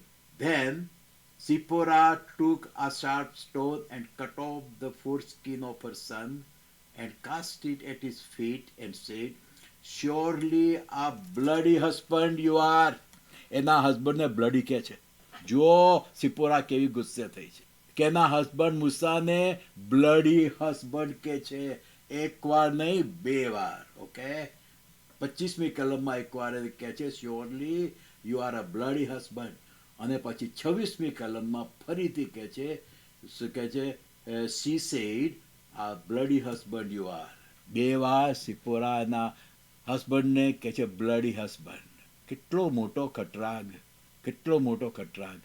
અને આવું આજે બનતું હોય છે ને બની શકે છે. દરેક જગ્યાએ કુટુંબમાં નહીં બનતું હોય, કદાચ કોઈ બીજા નાના નાના ખટરાગ થતા હશે, હુ નોઝ. પણ અહીંયા આગળ આ બે વચ્ચે ઈશ્વરના પ્લાન પ્રમાણે ગોઠવાયેલા લગ્નમાં, ઈશ્વરની ઈચ્છા પ્રમાણે ગોઠવાયેલા લગ્નમાં, હોસ્પિટેબલ કુટુંબમાં ગોઠવાયેલા લગ્નમાં બ્રેવરી અને કાઇન્ડ એવા છોકરાની સાથે જેની છોકરીના લગ્ન થયા છે, ખુશીથી લગ્ન થયા છે, છતાં અહીંયા ગાડી ખટરાગ થાય છે હસબન્ડ વાઇફની વચ્ચે. કેમ? આત્મિક બાબતોને લીધે. અને આજે ઘણા મેરિડ કપલમાં આત્મિક બાબતોને લીધે ખટરાગ થતા હોય છે. કોઈ કહેશે કે હું તો છે ને 7 વર્ષ પેલું એન્ટીક્રાઇસ્ટ આવશે ને કે તરત જ રેપ્ચર થઈ જશે. એક જણ એમ કે, તો પેલું બીજી એમ કે ના, એ વખતે નહીં થાય, 3.5 વર્ષ હજી પેલો એન્ટીક્રાઇસ્ટ રાજ કરશે અને પછી સત્તાવણી તો 3.5 વર્ષ જ થવાની છે, 7 વર્ષ નથી થવાની. એન્ટીક્રાઇસ્ટનો રૂલ 7 વર્ષનો છે, પણ સત્તાવણી જે ભયંકર છે એ તો 3.5 વર્ષ થવાની છે, એવું બાઇબલમાં લખ્યું છે. એવું પેલીના હસબન્ડને કે, એટલે હું તો એમ માનું છું કે 3.5 વર્ષ થશે ને એન્ટીક્રાઇસ્ટના, પછી આપણું રેપ્ચર થશે. જોયું? 2 ડિફરન્સ ઓફ ઓપિનિયન. આત્મિક બાબતોમાં હસબન્ડ વાઇફ વચ્ચે ઈશ્વરને ઓળખતા, ઈશ્વરની પાછળ ચાલનાર, ઈશ્વરને પ્રેમ કરનાર હસબન્ડ વાઇફ વચ્ચે ખટરાગ થાય છે મોટે ભાગે આત્મિક બાબતોને લીધે. એક જણ આમ માને, બીજું પેલું માને, અને એના લીધે એના ડિસ્કશનમાં પછીથી ખટરાગ થતો હોય છે. એક જણ એમ માને કે ડૂબકીનું બાપ્તિસ્મા જ થવું જોઈએ, બીજી વ્યક્તિ એમ માને કે ના, પાણીના છંટકાવનું બાપ્તિસ્મય ચાલે. એક જણ એમ કે પ્રભુ ભોજન તો આપણે આગળ જઈને જ લેવાય. બીજી વ્યક્તિ એમ માને કે ના, આપણે જ્યાં બેઠા હોય ને ત્યાં વડીલો આવીને આપે તો જ એ બરોબર પ્રભુ ભોજન કહેવાય. આવી આત્મિક બાબતો ઉપર હસબન્ડ વાઈફ વચ્ચે ખટરાટ થતો હોય છે. આત્મિક બાબતોને લીધે પણ હસબન્ડ વાઈફ વચ્ચે ખટરાટ થતો હોય છે. ડિફરન્સ ઓફ ઓપિનિયન ખટરાગ અહીંયા આગળ ઉત્પન્ન કરે છે. અને એટલી હદ સુધી કે પેલી સિપ્પોરા એના હસબન્ડ મૂસાને કહે છે, you are a bloody husband. એ ઇનમાં શું થયું હશે? જોરથી બોલાચાલી થઈ હશે ને કેટલું ભયંકર થયું હશે. ખટરાગ થયો બેની વચ્ચે.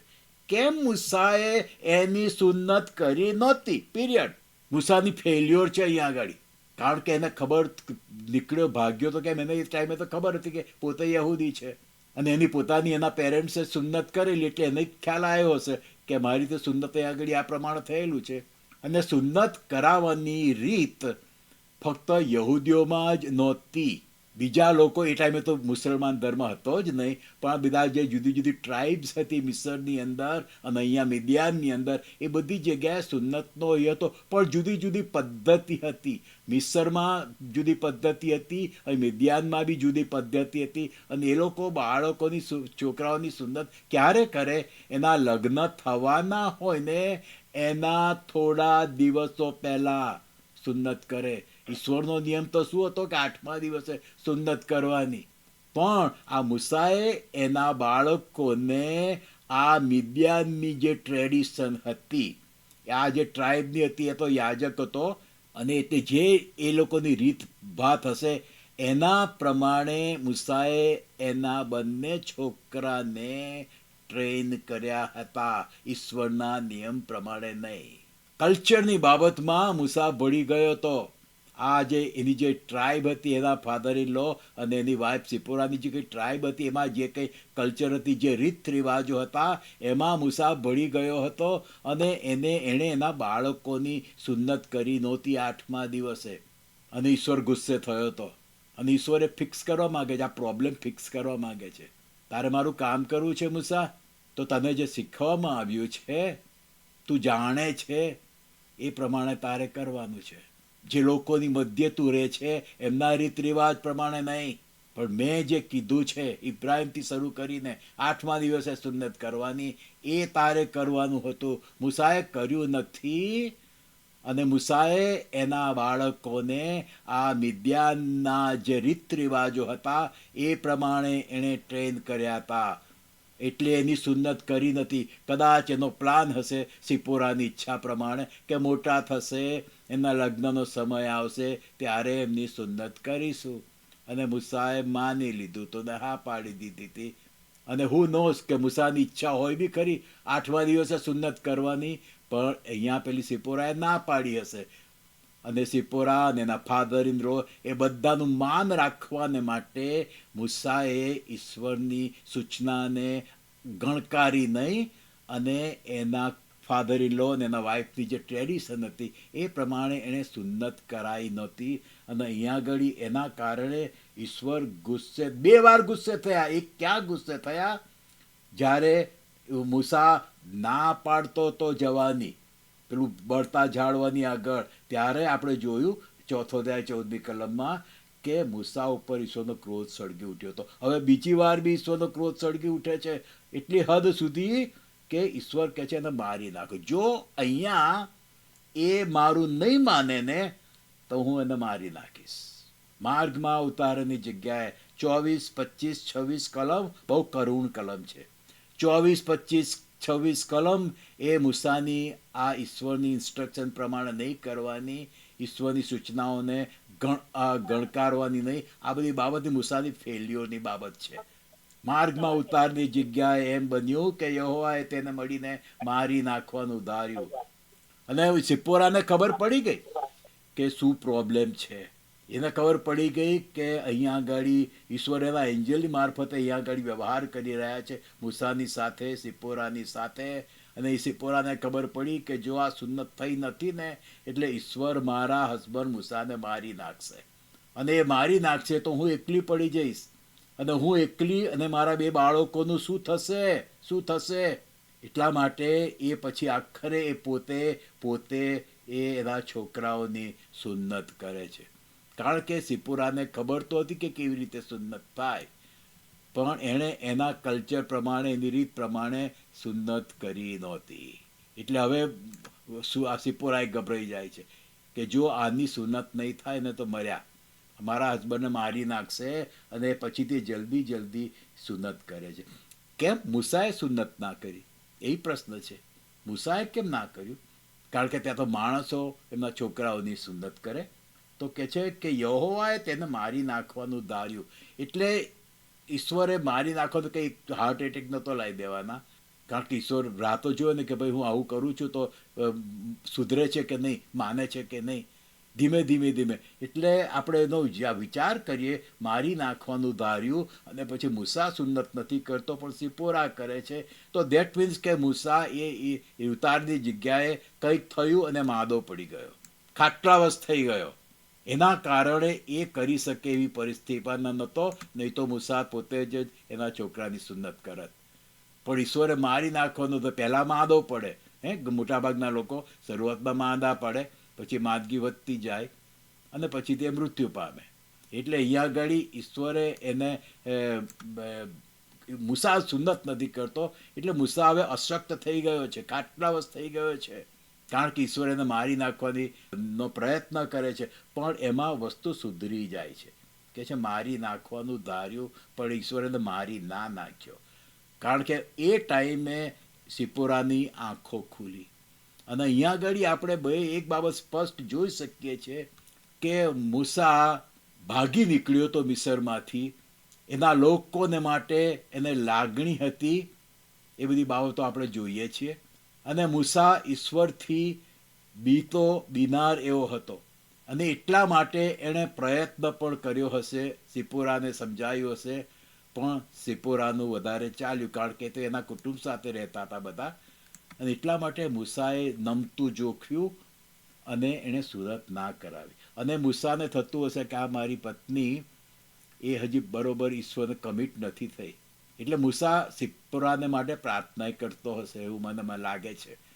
મેં એના પર બહુ વિચાર કર્યો છે. મને લાગ્યું કે મૂસા સિપોરાને માટે પ્રાર્થના કરતો હશે. ત્યાં આ જગ્યાએ મૂસાની પ્રાર્થનાનો જવાબ મળે છે સિપોરાને માટે, કે અહીંયા આગળ ઈશ્વર મૂસાની સાથે ડીલ કરે છે. એટલું જ નહીં, પણ સિપોરાની સાથે ઈશ્વર ડીલ કરે છે. સિપોરાની સાથે ઈશ્વર વ્યવહાર કરી રહ્યા છે કે તું આડે આવી રહી છે ને, એટલે અને તારા પતિ મૂસાને તે રોક્યો છે સુન્નત કરવાને માટે, અને હવે જો તું નહીં થવા દે ને એ પ્રમાણે તો તારો પતિ મરી જશે અને તું એકલી પડી જઈશ. અને ત્યાં આગળ ગમતું નથી તેમ છતાં સિપોરા એના છોકરાની સુન્નત કરી દે છે. અને પછી શબ્દો વાપરે છે, બ્લડી હસબન્ડ. મૂસાની ઉપર ગુસ્સે તો છે જ, જે કરવાનું હતું એ કરે તો છે જ, પણ મૂસાની ઉપર ગુસ્સે છે. જોયું આ કપલ વચ્ચે કેવું થયું? મૂસા અને સિપોરાનું લગ્ન કેટલી સરસ રીતે થયું હતું. મૂસા અને સિપોરાનું લગ્ન રાજી ખુશીથી સિપોરાના પિતાએ કરાવ્યું હતું. બધા જ સારા લક્ષણો પણ હતા, પણ આત્મિક બાબતોમાં ડિફરન્સ ઓફ ઓપિનિયનને લીધે બેની વચ્ચે ઝઘડો પડ્યો હતો. અને અહીંયા આગળ મૂસા શું કરે છે આપણે જોઈએ છે કે હસબન્ડ તરીકે, કે ઘરના head of the household તરીકે એ એના છોકરાને નથી ઉછેરતો. ઈશ્વર મૂસાનું ધ્યાન દોરે છે. ઈશ્વર મૂસાનું ધ્યાન દોરે છે કે પિતા તરીકે તારે છોકરાને જે રીતે ઉછેરવા જોઈતા હતા એ પ્રમાણે તે ઉછેર્યા નથી.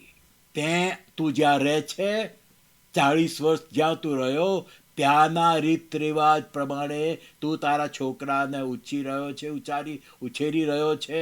મૂસા, તે ઘરના હાઉસ હોલ્ડના આગેવાન તરીકે, પિતા તરીકે તારી ફરજ એણે બજાવી નથી. અને આવી વ્યક્તિ કે જે ઘરમાં જ ફેલ્યોર હોય એ પછી ઈશ્વરના કામમાં કઈ રીતે ફ્રૂટફુલ થાય? ઘરમાં જ ફેલ્યોર હોય તો પછી ઘરની બહાર મિશન ફિલ્ડમાં કઈ રીતે ફ્રૂટફુલ થાય? ઘરમાં તો ઈશ્વરને આપણે આધીનતામાં રહેવું જોઈએ, એટલું જ નહીં પણ ઘરમાં બી બાળકોને ઈશ્વરની બીકમાં અને ઈશ્વરના ઇન્સ્ટ્રક્શન પ્રમાણે બાળકોને બી ઉછેરવા તો જોઈએ જ ને. મૂસાએ નથી કર્યું અહીંયા આગળ. મૂસાની આ ફેલ્યોર હતી અને એના કારણે આ પ્રોબ્લેમ આવીને ઊભો રહ્યો છે. બેની વચ્ચે ખટરાગ.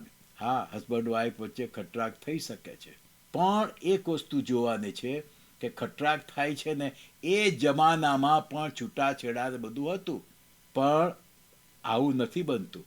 મૂસા નથી જ છૂટાછેડા આપી દેતો કે સિપ્પોરા છૂટાછેડા નથી લઈ લેતી.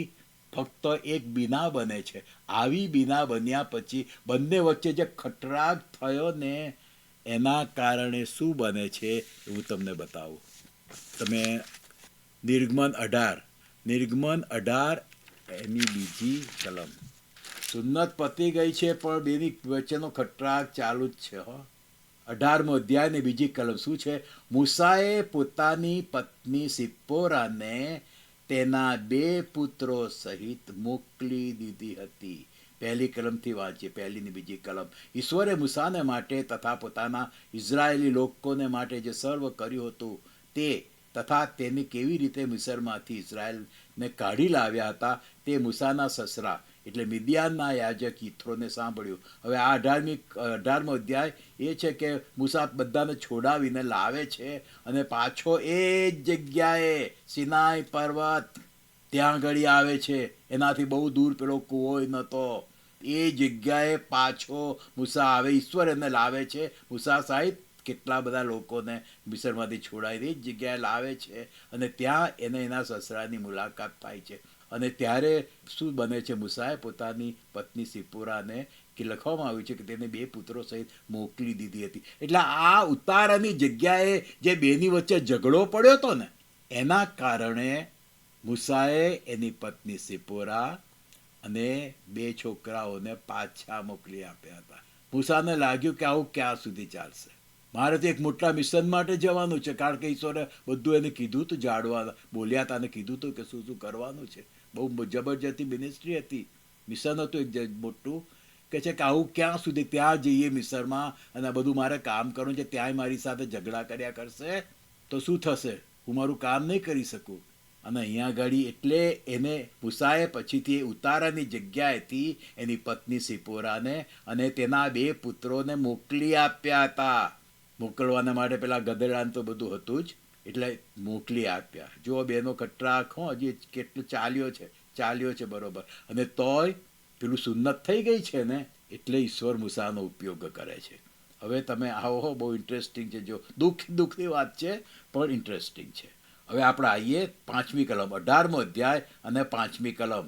મૂસાનો સસરો યિથ્રો મૂસાના પુત્રોને તથા પત્નીને લઈને જે છાવણી તેણે અરણ્યમાં ઈશ્વરના પર્વત આગળ કરી હતી ત્યાં તેની પાસે આવ્યો. આ પર્વત હોરેબ પર્વત, સિનાઈ પર્વત, ત્યાંથી બહુ દૂર નહોતા આ લોકો રહેવાનું. ઈથ્રો અને એની સ્ત્રી સિપ્પોરા બધું, અને કોઈ ત્યાંથી કંઈ બહુ દૂર નહોતો. મૂસાના સસરાને ખબર પડે છે એટલે એ આવે છે, એની સાથે સિપ્પોરાને લાવે છે, એની સાથે 2 એના છોકરાઓને લાવે છે. કે છે પર્વત આગળ હતી ત્યાં તેની પાસે આવ્યું. 6ઠ્ઠી કલમ. તેણે મૂસાને કહ્યું, હું તારો સસરો યિથ્રો તારી પાસે આવ્યો છું અને તારી પત્ની તથા તેની સાથે તેના 2 દીકરા પણ આવ્યા છે. યિથ્રો ખબર આપે છે મૂસાને કે હું તો આવ્યો છું પણ સાથે તારી પત્ની ને તારા 2 છોકરા આવ્યા છે. 7મી કલમ જુઓ. મૂસા તેના સસરાને મળવાને બહાર આવ્યો. કોને મળવાને બહાર આવ્યો? એના સસરાને. ભાઈ પેલી સિપ્પોરાને મળવા કેમ નહીં? સિપ્પોરાને તો મળવાની એટલી બધી એ હોવી જોઈએ, ધગસ હોવી જોઈએ ને. કારણ કે થોડોક વખત, ખબર નહીં કેટલો વખત થયો, મૂસા મિસરમાં પાછો ગયો અને ત્યાંથી છોડાવ્યા ને કેટલા અઠવાડિયા થયા હતા. બધી બાબતો આપણે જાણતા નથી, પણ હવે આવે છે તો ઇંતજારી તો થાય ને. કે છે મૂસા તેના સસરાને મળવાને બહાર આવ્યો. એમ નથી લખ્યું કે એની પત્ની સિપ્પોરાને મળવાને બહાર આવ્યો કે એના 2 છોકરાને મળવાને બહાર આવ્યો. એ તો એનું ખરું કુટુંબ હતું. અને એના સસરાને પ્રણામ કરીને તેણે તેને ચુંબન કર્યું. એના સસરાને ચુંબન કર્યું, સિપ્પોરાને કેમ નહીં? હા, સિપ્પોરાને ચુંબન કર્યું એવું બાઇબલમાં કેમ નથી લખ્યું? સિપ્પોરાને મળવા આવ્યો એવું કેમ નથી લખ્યું? સિપ્પોરાને ચુંબન કર્યું એવું કેમ નથી લખ્યું? એવું કશું છે જ નહીં. મૂસા એના સસરાની સાથે ડીલ કરે છે કે જે સસરાને ચુંબન કર્યું. મને વિચાર આવતો હતો કે એની પત્ની સિપ્પોરાને નહીં કર્યું હોય, કર્યું હશે તો એ બાબત બાઇબલમાં કેમ નથી લખી? કેમ નથી લખી? અને તેઓએ એકબીજાની ખબર અંતર પૂછી. મૂસાએ અને એના સસરાએ એકબીજાની ખબર અંતર પૂછી. ઓ મૂસા, તું વાત કરને સિપ્પોરાની સાથે, એની ખબર અંતર પૂછને. હા, તારી સ્ત્રીને વાત કરે, એને તો ખબર અંતર પૂછ. તારા સસરાની ખબર અંતર પૂછે છે અને એનો સસરો બધું કહે છે એના કુટુંબ વિશે, પણ સિપ્પોરાને પૂછને, એની સાથે સીધી વાત કરને. અને તેઓએ એકબીજાની ખબર અંતર પૂછી અને તંબુમાં ગયા. પછી વાંચ્યું, એક બે કલમ વાંચ્યું. યહોવાએ ઇસરાયેલને લીધે ફારૂનને તથા મિસરીઓને જે બધું કર્યું હતું તે બધું કષ્ટ તેમના પર માર્ગમાં પડ્યું હતું, અને કેવી રીતે યહોવાએ તેઓનો બચાવ કર્યો હતો તે બધું મૂસાએ તેના સસરાને કઈ સંભળાવ્યું. મૂસાએ તેના સસરાને કઈ સંભળાવ્યું, સિપ્પોરાને નહીં. વાય? કેમ? કેમ સિપ્પોરાની સાથે વાતચીત થઈ એનું વર્ણન કશું છે જ નહીં? શું થઈ જ નહોતી? કેમ એ વિશે નથી લખવામાં આવ્યું? કહે છે તે બધું મૂસાએ તેના સસરાને કઈ સંભળાવો, મૂસા તારી પત્નીને કઈ સંભળાવીને. અને યહોવા ઇસરાયેલને મિસરીઓના હાથમાંથી છોડાવીને તે ઉપર જે બધો ઉપકાર કર્યો હતો તેને લીધે યિથ્રો હરખાયો. યિથ્રો હરખાયો. નથી લખ્યું કે પેલી સિપ્પોરાએ હરખાઈ. આ જગ્યાએ આવે છે પાછા, સિપ્પોરાની કોઈ વાત જ નથી. હા, મૂસા બધાને છોડાવીને લાવે છે, ઈશ્વર બધાને છોડાવીને લાવે છે. મૂસાની મારફતે સિનાઈ પર્વત પર આવે છે. મૂસા એના જૂના 40 વર્ષ રહ્યો છે એ જગ્યા ઉપર આવે છે. મૂસા પાછો આવે છે. એ કૂવો બી ત્યાંથી કંઈ રહેઠાણનું બધું કંઈ દૂર નહોતું, એ જગ્યાએ આવે છે. પણ મૂસા અને સિપ્પોરાના વાતચીતની કોઈ વર્ણન બાઇબલની અંદર છે જ નહીં. બહુ સ્ટ્રેન્જ બાબત છે આ બાબત. હા, ખટરાગ થઈ શકે છે અને ખટરાગ લાંબો પણ ચાલી શકે છે. દુઃખની વાત છે પણ ચાલી શકે છે. અને ઘણા મેરિડ બિલીવર કપલમાં થતું હોય છે. અને પછીથી આપણે જાણીએ છીએ કે આગળની સ્ટોરી તમે બધા જાણો છો કે જાય છે બધા એમની સાથે. યિથ્રો નથી જતો આગળ, મુસાફરીમાં યિથ્રો નથી જતો, પણ મૂસા એની સ્ત્રી અને એના બાળકોને લઈને આગળ જાય છે. અને પછી બાળકો આગળ મોટો ભાગ પણ ભજવે છે અરણ્યમાં, મુલાકાત મંડપની અંદર. એ બધું લખેલું છે. પણ આપણે વાત કરી રહ્યા છીએ કોવાની, સિપ્પોરાની અને મૂસાની. અને આપણે સાથે સાથે વાત કરી રહ્યા છીએ આપણા પોતાના જીવનની. સાથે સાથે આપણે વાત કરી રહ્યા છીએ આપણા પોતાના લગ્ન જીવનની. સાથે સાથે વાત કરી રહ્યા છીએ કે આપણે કઈ રીતે આપણા બાળકોને ઉછેરી રહ્યા છે. આ દુનિયામાં અત્યારે જગતમાં જે બધું ચાલી રહ્યું છે એમાં ભળી જઈને એ રીતે આપણે બાળકોને ઉછેરી રહ્યા છીએ કે ઈશ્વરે જે સૂચના આપી છે એ પ્રમાણે ઉછેરી રહ્યા છીએ. ઇસરાયેલને જે સૂચના આપી હતી ઇબ્રાહીમથી શરૂ કરીને એ પ્રમાણે મૂસાએ ઉછેર્યા નથી. એમની સુન્નત કરી નથી. એ એમની પેલા વિદ્યાનના પ્રિસ્ટની ટ્રેડિશન પ્રમાણે, કુટુંબની ટ્રેડિશન પ્રમાણે, એ લોકોની ટ્રાઇબ પ્રમાણે એણે મૂસાએ એના છોકરાઓને ઉછેર્યા છે. અને અહીંયા આગળ બધે સુધી જાણે કે સિપ્પોરાનું બહુ ચાલ્યું હોય ને, સિપ્પોરાનું બહુ ચાલ્યું હોય ને એનું અહીંયા આગળ થોડી અસર દેખાય છે કે આટલી હદ સુધી એના પતિને બ્લડી હસબન્ડ કહે છે, પણ બચી જાય છે. નથી મૂસા મરતો કે નથી મૂસાનો છોકરો બને.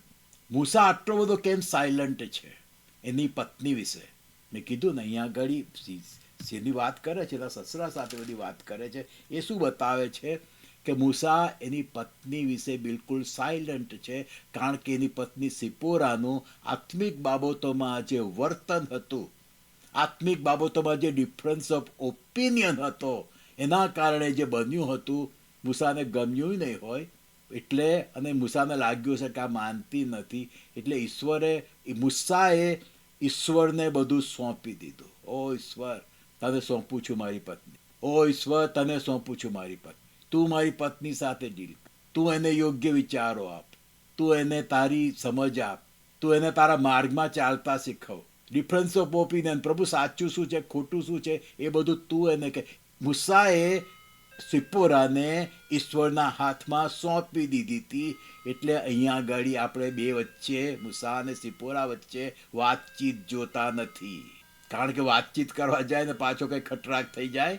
મૂસાએ એની પત્નીને ઈશ્વરના હાથમાં સોંપી દીધી છે. અને આ જ વસ્તુ આપણે શીખવાની છે કે હસબન્ડ વાઈફ વચ્ચે કોઈ પણ બાબતને માટે જ્યારે ખટરાગ, ડિફરન્સ ઓફ ઓપિનિયન ઊભો થાય છે ત્યારે એ બાબત પર વધારે ચર્ચા ના થવી જોઈએ. ઈશ્વરને સોંપી દો, ઈશ્વરને સોંપી દો. વધારે ચર્ચા થશે તો વધારે ખટરાગ થશે, વધારે ચર્ચા થશે ને તો વધારે પ્રોબ્લેમ ઊભા થશે. એના કરતાં સ્ટોપ ધેટ અને ઈશ્વરને સોંપી દો. મૂસાએ બધું ઈશ્વરને સોંપી દીધું હતું. એટલે અહીંયા આગળ એની પત્ની સાથે વાતચીતની અહીંયા આગળ કોઈ વાત થઈ નથી. અને પછી આપણે જોઈએ છે કે સિપ્પોરામાં કમ્પ્લીટ ચેન્જ આવે છે. સિપ્પોરામાં કમ્પ્લીટ ચેન્જ આવે છે.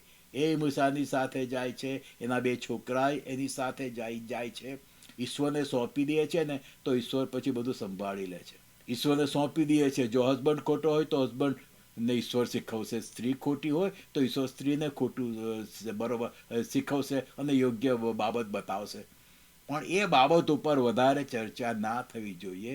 અને એટલા જ માટે અહીંયા આગળ આપણે જોઈએ છે કે મૂસાએ એની પત્નીને મોકલી આપી હતી. નહીં તો બહુ ચાલત, બહુ ખટરાગ હો. ત્યાં આગળ મિસરમાં ગયા પછી બહુ ખટરાગ ઊભો થાત. એટલે મૂસા એની પત્ની સિપ્પોરાને ઈશ્વરના હાથમાં સોંપી દે છે અને પછી બધું સરસ થઈ જાય છે. એ જ રીતે આપણો દીકરો કે આપણી દીકરી કે કુટુંબની કોઈ પણ વ્યક્તિ જ્યારે આપણને લાગે છે કે આ બરોબર નથી, ખટરાગ ઊભો કરે છે, આપણો સન ઇન લો ખટરાગ ઊભો કરે છે, આપણી ડોટર ઇન લો ખટરાગ ઊભી કરે છે, કોઈ પણ ખટરાગ ઊભા કરે છે, leave them in the hands of God. ઈશ્વરના હાથમાં સોંપી દો. એ બાબત પર આગળ વધારે વાતચીત ના થાય. ઈશ્વરના હાથમાં સોંપશે તો ઈશ્વર જાણે છે કઈ રીતે બધું ઠીક કરી નાખવું. ઈશ્વર બધું કરી નાખશે અને કરી નાખશે. મૂસાના જીવનમાં થયું છે. ઈશ્વરે સિપ્પોરાને યોગ્ય માર્ગે લાવી, ઈશ્વર મૂસાને યોગ્ય માર્ગે લાવે છે. એની ભૂલની ખબર પડે છે કે ભાઈ સુનત કરવી જોઈતી નથી થઈ, પણ પછી કરે છે. અને પછી મૂસાનો ઈશ્વર ઉપયોગ કરે છે અને આખું એમનું લગ્ન જીવન. પછી આપણે આગળ અમુક જગ્યાએ લખવામાં આવ્યું છે. પછી આપણે કહે ને આ જગ્યાએથી આગળ કોઈ ખટરાગ જોવામાં આવતો નથી. ઈથરો મૂસાની સાથે, મૂસા કહે છે તમે બધા અમારી સાથે આવો. નથી આવતા પેલા લોકો, ખાલી એની પત્ની અને બે બાળકો એની સાથે આવે છે અને જાય છે. અને પછી આપણે કોઈ ખટરાગ જોતા નથી. અને 40 વર્ષ અરણ્યમાં ઈશ્વર મૂસાની મારફતે કેવું અજાયબ જેવું કામ કરે છે. જે જગ્યાએ, જે કૂવા પાસે મૂસા વારંવાર આવતો હતો ઘેટાને લઈને, એ જ જગ્યાએ ઈશ્વર મૂસાને કોલ આપે છે ને આખું બધું ફેરવીને આખા મૂસાના જીવનમાં ભારે પરિવર્તન આવે છે. આપણે છે ને આપણું આવું જ પરિવર્તન લાવવા માગે છે કોઈના લગ્ન જીવનમાં. જો આજે ખટરાગ હોય, જો મારો અવાજ સાંભળી રહ્યા છે, અને ખટરાગ મોટે ભાગે છે ને બંને બિલીવર હોય ને તો આત્મિક બાબતોને લીધે જ થતા હોય છે. એક જણને બાઇબલની આમ સમજ પડે, બીજાને બીજી કંઈ સમજ પડે. કોઈનું ભાષણ સાંભળ્યું હોય તો એક જણ કે આ ખોટું છે, બીજું કે ના આ સાચું છે, અને ખટરાગ ઊભો થાય. મૂસા શું કરે છે, એની પત્નીને મોકલી આપે છે, વાત જ ત્યાં પડતી મૂકી દે છે અને પછી ઈશ્વર બધું સરખું કરે છે. મૂસા અને સિપ્પોરાના જે જુદા થયેલા દિવસો હતા એ દરમિયાન ઈશ્વર સિપ્પોરાની સાથે વ્યવહાર કરે છે અને પાછા બંને એક થઈ જાય છે. અને પછીથી આગળ જાય છે. આગળ ત્યાંથી સિનાઈથી આગળ, સિનાઈમાં તો ઈશ્વરે નિયમ આપ્યો અને ત્યાંથી એ લોકો આગળ જાય છે. ત્યાં આગળ પછી આપણને કોઈ ખટરાગ જોવા મળતો નથી. આ પર્વત પરથી જ્યારે આગળ એ લોકો જાય છે, મૂસા, સિપ્પોરા, એના બંને બાળકો, ત્યાં પછી આપણને કોઈ ખટરાગ જોવા મળતો નથી. જે બાબત આપણને ઈશ્વર શીખવી રહ્યો છે, આ બાબત છે ને આજે બી આજના જમાનામાં બનતી હોય છે. ઓકે, કાં તો આપણા હસબન્ડ વચ્ચે, વાઈફ વચ્ચે, અથવા તો આપણા દીકરાની વાઈફ વચ્ચે ને દીકરીને હસબન્ડ વચ્ચે આવું બધું બનતું હોય છે, તો ઈશ્વર શીખવી રહ્યા છે કે લેટ ધેમ બી સેપરેટ. મૂસા અને સિપોરા અલગ થઈ ગયા ને, અને ત્યાં એ સમય દરમિયાન ઈશ્વરે એમની સાથે વાત કરી, સિપોરાની સાથે.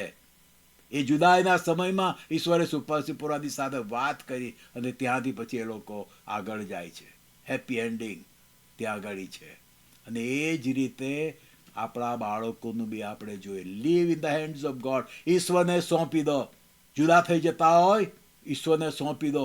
ઝઘડો કરે, ઝઘડો ચાલે, એમાં પછી ઝઘડા જ થશે. એના કરતાં થોડોક વખત જુદા પડી જાય ને, તો ત્યાં ઈશ્વર એનું કામ કરશે, અને ઈશ્વર અજાયબ જેવું એમને પાછા ભેગા કરશે, અને ઈશ્વર અજાયબ જેવો આશીર્વાદ એમનામાં લાવશે.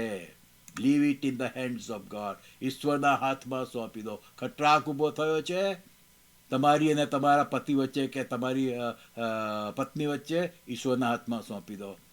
ખટરાક થયો છે તમારા સન અને ડોટર ઇન લોની વચ્ચે, ખટરાક થયો છે, ઈશ્વરના હાથમાં સોંપી દો.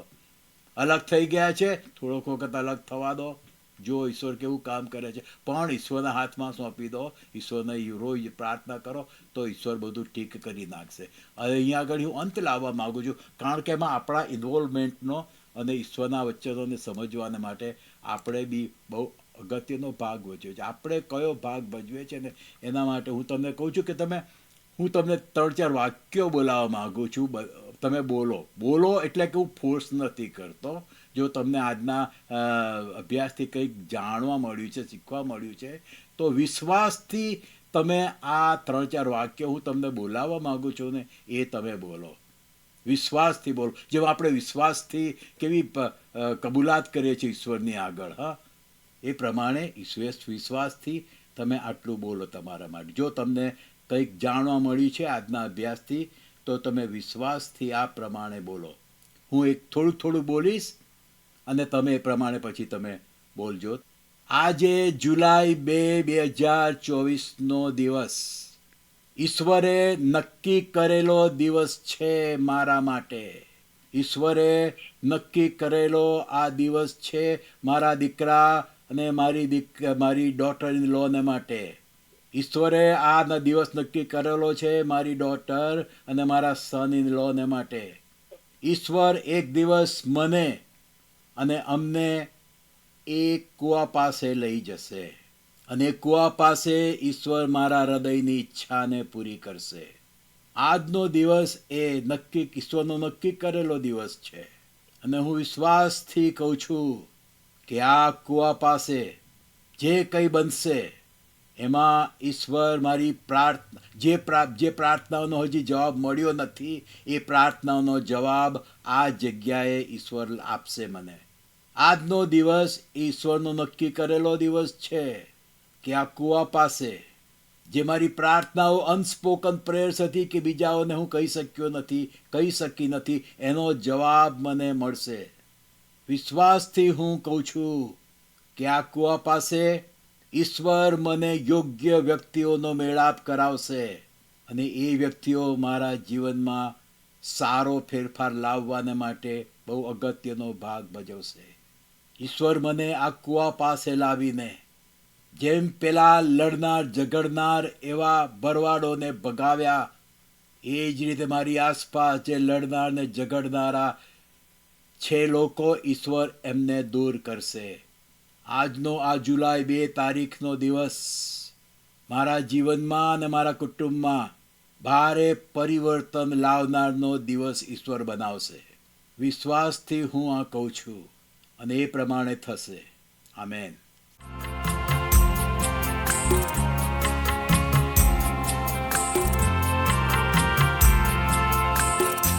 ऐ पथिक तू सदा याद रखना, तू कभी भी अकेला नहीं. जिंदगी के सफर में ओ राही, तू कभी भी अकेला नहीं. ऐ पथिक तू सदा याद रखना, तू कभी भी अकेला नहीं. सफर में ओ राही, तू कभी भी अकेला नहीं।